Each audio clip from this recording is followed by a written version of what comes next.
রব্বুল আলামিন বলেন আমি সেদিন ওজন দিব, ওয়ানাদাউল মাওয়াজিনা বিল কিসত, আমি ওজন দিব, আমি ওজন করব, ওজন লাগাবো, নামাজের ওজন লাগাবো, জিকিরের ওজন লাগাবো, তেলাওয়াতের ওজন লাগাবো। সুবহানাল্লাহ।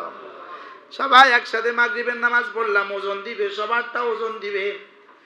আমি ইনিও পড়লেন 3 রাকাত, ইনিও পড়লেন 3 রাকাত, ইনিও পড়লেন 3 রাকাত, লেকিন ওজন দিবে, ওজন দিয়ে ইনারটা হয়ে যাবে 70,000, ইনারটা হয়ে যাবে 70 লাখ, ইনারটা হয়ে যাবে 70 কোটি।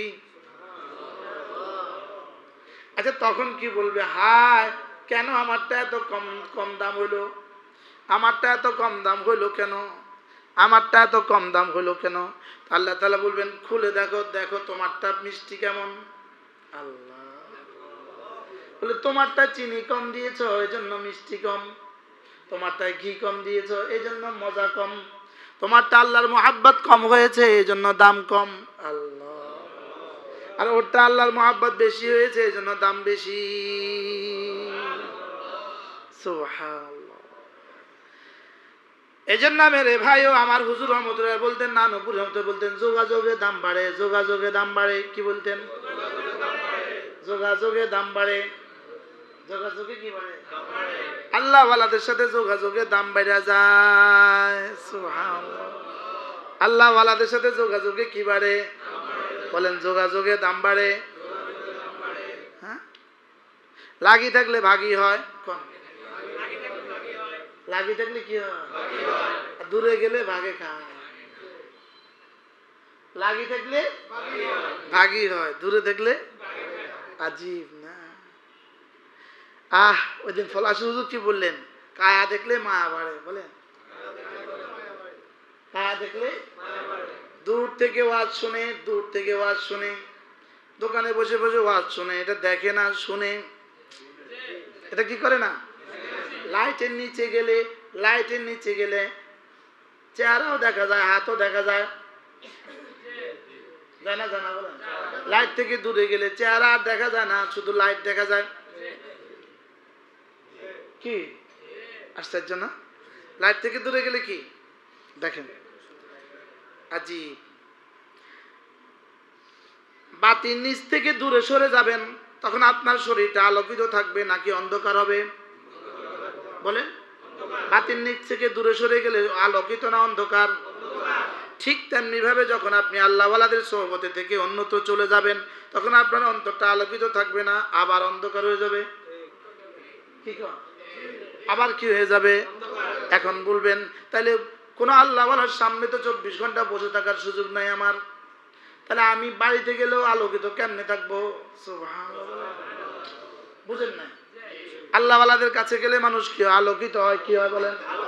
এখন কি 24 ঘন্টা আল্লাহ ওয়ালাদের সামনে বসে থাকার সুযোগ আছে? তাহলে এবার বাড়িতে যাবেন, তো বাড়িতে গেলে তো আবার অন্ধকার, তখন কি করবেন? আজীব।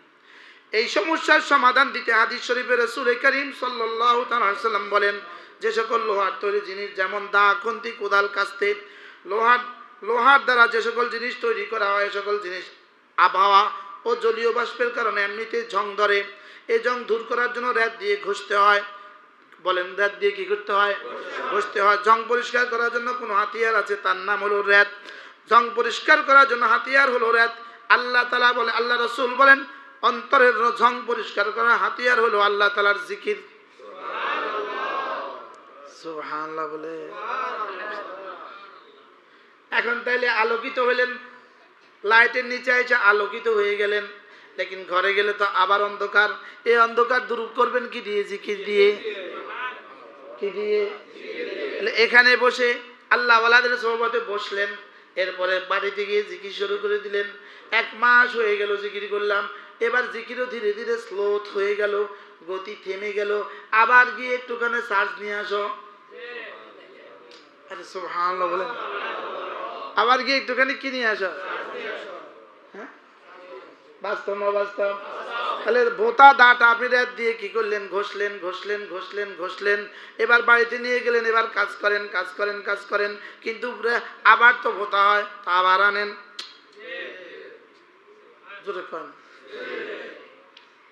ওই একজনে বলতেছে আমার গাড়িটা পরিষ্কার করো, অথচ কালকে তো আবার হবে।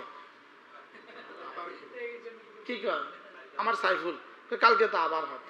আমি তোর দাঁত কালকে তো আবার অপরিষ্কার হবে, আর কোনোদিন পরিষ্কার করিস না। কি ভাই, জামা ধুইলে আবার পরিষ্কার হবে কি, আবার অপরিষ্কার হবে কি না?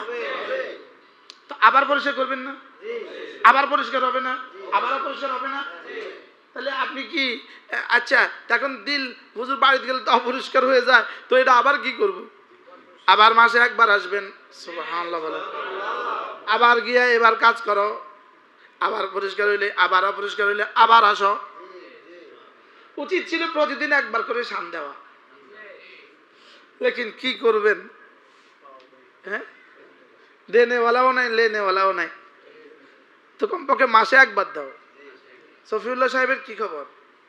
ইনি ব্যাংকার, কোন ব্যাংকে আছে? উত্তরা ব্যাংক। আল্লাহ আল্লাহ ফানা দেখ। হ্যাঁ আল্লাহ। হ্যাঁ, এবার দেখেন, সুতরাং বুঝে গেল অন্তর পরিষ্কার করার গুরুত্বপূর্ণ একটি হাতিয়ার হলো আল্লাহওয়ালাদের সোহবতে থাকা। সুবহানাল্লাহ। আল্লাহওয়ালাদের কি? আচ্ছা, এই আসর থেকে মাগরিব, মাগরিব থেকে আসা এখন কেমন লাগে? হ্যাঁ, জলে জলে লাগে। কি বলেন? হ্যাঁ, এটা জলে জলে লাগে না? হ্যাঁ, ভাল লাগে। দেখছেন, বোঝা গেল অন্তর পরিষ্কার করার গুরুত্বপূর্ণ একটি হাতিয়ার হলো আল্লাহওয়ালাদের সোহবতে থাকা। যেহেতু সবসময় আল্লাহওয়ালাদের সোহবতে থাকা কঠিন ব্যাপার, কারণ আমাদের সকলেরই সংসার আছে। আল্লাহওয়ালাদের দরবারে আমি 24 ঘন্টা বসে থাকতে পারবো না, কিন্তু আল্লাহ তাআলার জিকিরে আমি 24 ঘন্টা লেগে থাকতে পারবো। দেখছেন কি সুন্দর সমাধান। তাহলে আল্লাহওয়ালাদের সোহবত, বলেন আল্লাহওয়ালাদের কি? আচ্ছা, ডাক্তারের সোহবত ছাড়া কবে কে ডাক্তার হয়ে গেছে? আচ্ছা, ইঞ্জিনিয়ারের সোহবত ছাড়া কে কে ইঞ্জিনিয়ার হয়েছে? আচ্ছা, ড্রাইভারের সোহবত ছাড়া কে কে ড্রাইভার হয়েছে? কথা কম। আচ্ছা, কামারের সোহবত ছাড়া কে কে কামার হয়েছে? হ্যাঁ, হ্যাঁ, জুনিয়র ছিলেন না? অবশ্যই 5 বছর, 5 বছর জুনিয়র আছে। আর কত ধাক্কা খাইছে, কত বকা খাইছে, এটা তো ফ্রি। বাস্তব না বাস্তব? হ্যাঁ। আচ্ছা, কোন আল্লাহওয়ালাদের সঙ্গে অনবরত 24 ঘন্টা তো থাকা যায় না। সকালে গেলে বিকেলে চলে আসতে হয়, দিনে গেলে রাতে চলে আসতে হয়, আসার পর আবার মন অন্ধকারাচ্ছন্ন হয়ে যায়, যায় কিনা? কামারের থেকে দাটা ঘরে আনলে আবার ধীরে ধীরে এটা ভোতা হয় কিনা? হয়তো। গাড়িটা মাত্র ধোয়ায় আনলাম, কি বলে, কার হাউস থেকে মাত্র ধোয়ায় আনলাম, আবার আসার পরে ময়লা হয় কিনা? হ্যাঁ, তাহলে একবার ধুলে যথেষ্ট। কি বলেন? হ্যাঁ, একবার ধুলে যথেষ্ট। তাহলে এবার 12 বছর শুধু এই দোফার কাছে রেখে দেন না। তো গাড়ি যেন প্রত্যেকদিন ধুতে হয়তো এটা দোফার কাছে রেখে দেন না, কারো আসার কাছে রেখে দেন না। এটা বারবার নিলাম কি আমার কাছে থাক। তাহলে বোঝা গেছে ধুইতে নিতেও হবে, আবার আনতেও হবে, আবার ময়লা লাগবে, আবার নিতে হবে। সুবহানাল্লাহ বলে। কি ভাই, তাইলে বোঝা গেছে আল্লাহওয়ালাদের কাছে যেতেও হবে, আবার ময়লা হবে, আবার যেতে হবে। যেতে হবে থাকার জন্য না আসার জন্য? আমরা এখানে আসছেন থাকার জন্য না যাওয়ার জন্য? একজনও থাকার জন্য আসেন, আমিও আসি নাই থাকার জন্য। কি থাকার জন্য আসছেন না যাওয়ার জন্য আসছেন? মার পেটে থাকার জন্য গেছিলাম না আসার জন্য গেছিলাম? নাই তো চাইলে তোরে কাটি বাইর করবে, মার পেট কেটে বাইর করবে। তাও যদি না চাস তোরে প্রয়োজনে কেটে বাইর করবে, কিন্তু আশা লাগবে। কি বলেন? তাহলে মায়ের পেটে গিয়েছি কেন? এবার দুনিয়ার পেটে আসছি কেন? এই তো বুঝে গেছি। মাহফিলে আসছি কেন? আল্লাহওয়ালাদের সোহবতে যাই থাকার জন্য না আসার জন্য? হ্যাঁ, আপনি 10টা দিনে ইতিকাফ করতেন না আমার লাগে, কোন বছর করবেন? আমি মরলে। আচ্ছা, আজকে আপনি কইছেন, আমিও কামরা যে কইছি, আমি কি কখনো তো শক্ত করে কইছি? নিয়ত ইতিকাফ ইনশাআল্লাহ হুবহু সুদুন নূপুরের ইতিকাফের সিলসিলা এই মসজিদ হইলে এখানেও চালু হবে ইনশাআল্লাহ। কখনো এখানে, কখনো ওখানে, কখনো ইনশাআল্লাহ।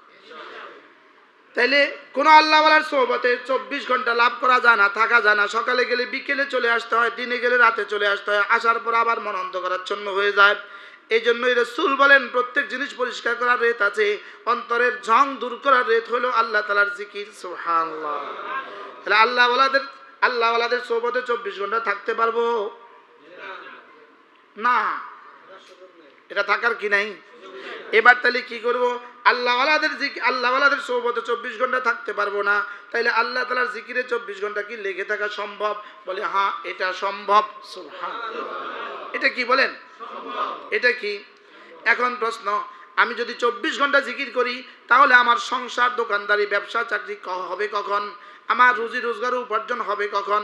এই প্রশ্ন আসতে পারে কিনা পারে না বলেন? পারে না? বুঝি সারাদিন বুঝি জিকির করতাম, তো বেচা কিনা করবো কখন?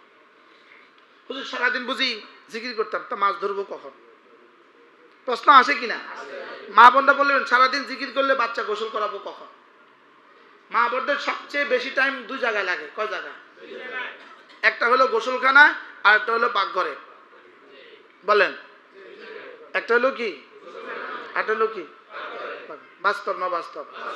আর নামাজের জায়গায় আইতে দেরি করে, যাইতে আর দেরি করে না।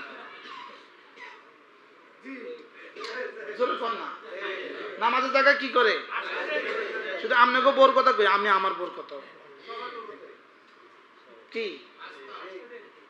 নামাজের জায়গায় যায় কখন আর আসে কখন? আর পাকঘরে যায় কখন? সময়ের আগে। আইয়ে কখন? পাকঘরের কাম আর শেষ হয় না, লেকিন নামাজের ঘরের কাম আর শুরুই হয় না। 2 বন্ধু একসাথে রমজানের শেষ দশক 28 তারিখ 2 বন্ধু দেখলো বাজারে আর কোনো কাপড় চোপড় নাই, সব কাপড় চোপড় শেষ হয়ে গেছে। তো 2 বন্ধু একসাথে বুদ্ধি করে ঢাকা গেল, ইসলামপুর গেল, চলো আজকে আমরা কিছু মাল নিয়ে আসবো। 5 লাখ টাকা নিয়ে গেল, কিছু মাল কাপড় নিয়ে আসবে। তো কাপড় নিয়ে আসা আগামীকাল চাঁদ রাতটা আমরা ধরবো। কিন্তু ইসলামপুরে গিয়ে দেখে যে কোনো মাল নাই, ওখানেও শেষ, সব মালের গাইড রিজেক্টেড মাল। কি মাল? ছিদ্রওয়ালা, পোড়া, এটা সেটা। এক বন্ধুকে রিজেক্টেড মাল নিতাম না যদি লস হয়, আর বন্ধুকে no risk no gain, no risk no gain. যা একটা রিস্ক লইলাম, 5 লাখ টাকার ছিঁড়ে ফাটা জামা কাপড় যা আছে বস্তা ভরে সব নিয়ে আসছে। পরের দিন 29 তারিখ পুরা বাজারে আর কারো মাল নাই। 5 লাখ টাকাওয়ালা বেশি হলে 20 লাখ। এবার ওই 5 লাখওয়ালা কি বলে?